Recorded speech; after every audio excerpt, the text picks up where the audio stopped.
गौतम बुद्ध ने एक दुखी व्यक्ति को देखा। व्यक्ति बुद्ध के चरणों में गिरकर अपने दुख दूर करने का उपाय जानना चाहता था। गौतम बुद्ध ने उस व्यक्ति को अपने पास बिठाया और बोले, तुम व्यर्थ में चिंतित हो रहे हो। सुख दुख हमेशा नहीं रहते। मैं तुम्हें एक कथा सुनाता हूं, ध्यान से सुनो। किसी नगर में एक सेठ रहता था।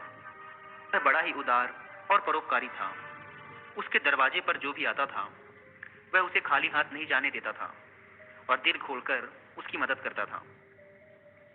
एक दिन उसके यहाँ एक आदमी आया। उसके हाथ में एक पर्चा था जिसे वह बेचना चाहता था। उसके पर्चे पर लिखा था, सदा ना रहे। इस पर्चे को कौन खरीदता, लेकिन सेठ ने उसे तत्काल खरीद लिया और अपनी पगड़ी के एक छोर में बांध लिया।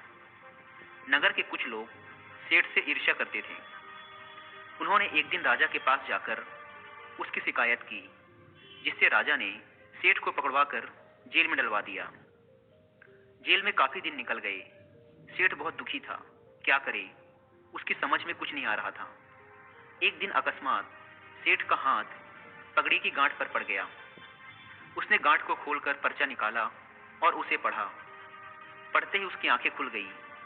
उसने मन ही मन कहा, अरे तो दुख की बात क्या है। जब सुख के दिन सदा ना रहे तो दुख के दिन भी सदा ना रहेंगे। इस विचार के आते ही वह जोर से हंस पड़ा और बहुत देर तक हंसता रहा। जब चौकीदार ने उसकी हंसी सुनी तो उसे लगा सेठ मारे दुख के पागल हो गया है। उसने राजा को खबर दी।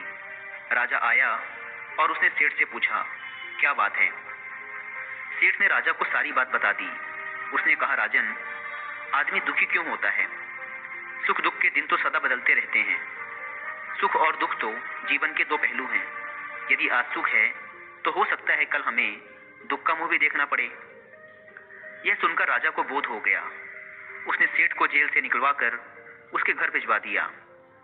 सेठ आनंद से रहने लगा, क्योंकि उसे ज्ञात हो गया था कि सुख के साथ साथ दुख के दिन भी सदा नहीं रहते।